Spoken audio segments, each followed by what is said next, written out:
you would have to have a pretty compelling pitch. I can tell them the one thing the other companies can't compete with. Our basketball division is terrible.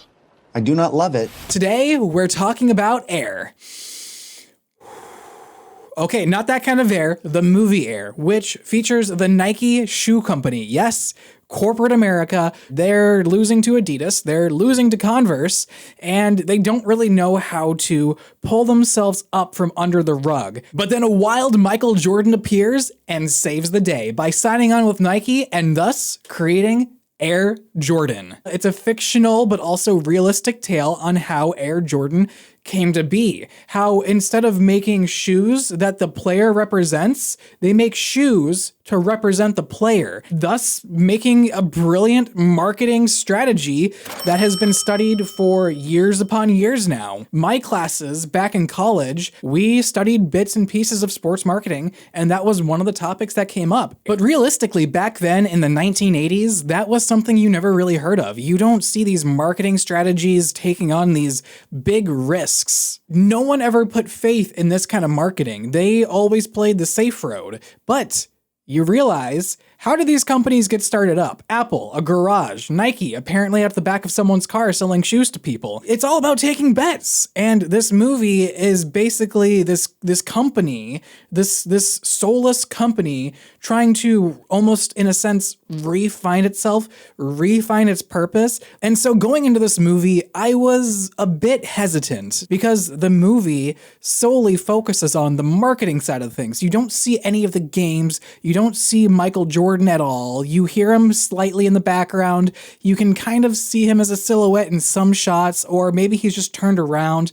But no, this movie's really focused on the corporate side of things and what they did to get Michael Jordan to sign on. I don't want to deal with this in my movies. I'm watching movies to escape that realm of reality. I want to get away from that. But the fact that this movie pulled me into it and made me care about these characters and the actions they took and the bets they placed, and seeing some of the character growth, not only with the lead character, but a lot of the side characters, and learning to, once again, take these risks and really returning to the core of what the company is at its human nature.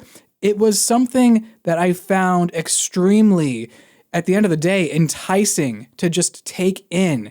And it felt like a breath of fresh air. Not to mention the very sophisticated writing style that they used, the use of foreshadowing, especially with some of their speeches. I was really just in awe of how simplistic it was, but how well executed it was in the script, and then portrayed by the actors and the emotional chemistry with a lot of the actors in this movie.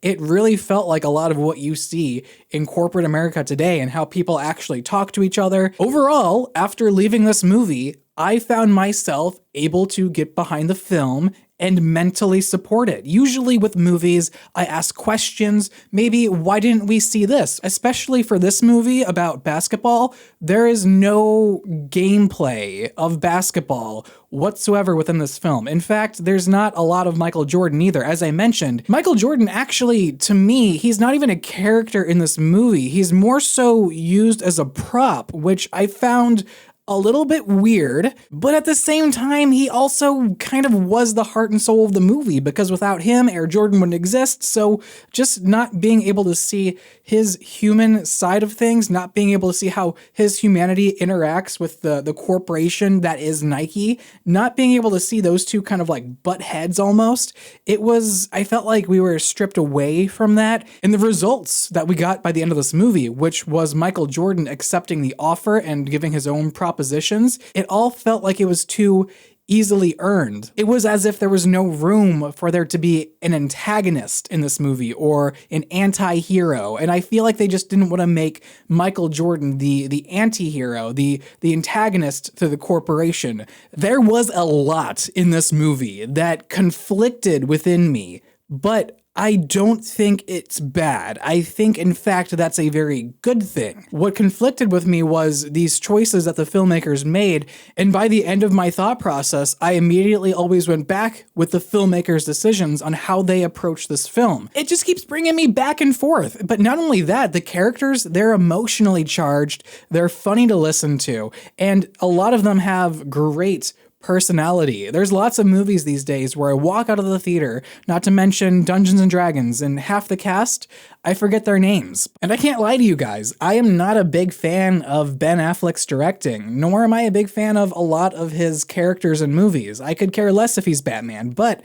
I enjoyed a lot with what he did here, not only in his presentation of the CEO of Nike, but what he did as a director and how he chose to film this and how he chose to present it to us on the final edit. I can't believe I'm gonna say this, but guys, I think you should go check out this movie. I highly recommend you all check it out in theaters. Go support this movie, go support your local theater, and you will be surprised. Now, there were a few things that disappointed me throughout this movie. That being said, the pacing, it felt very quick. Why are we going all in on Michael Jordan right now? Like, why does Nike care so much about him when they were considering like 5 other people and they had a whole different marketing plan all laid out in front of them? Why is this such a huge jump? Why does the main character, Sonny, want to pursue Michael Jordan so badly? You see the spark in his head, you see the cogs turning, but he only watches maybe one clip of Michael Jordan before saying, we're going all in.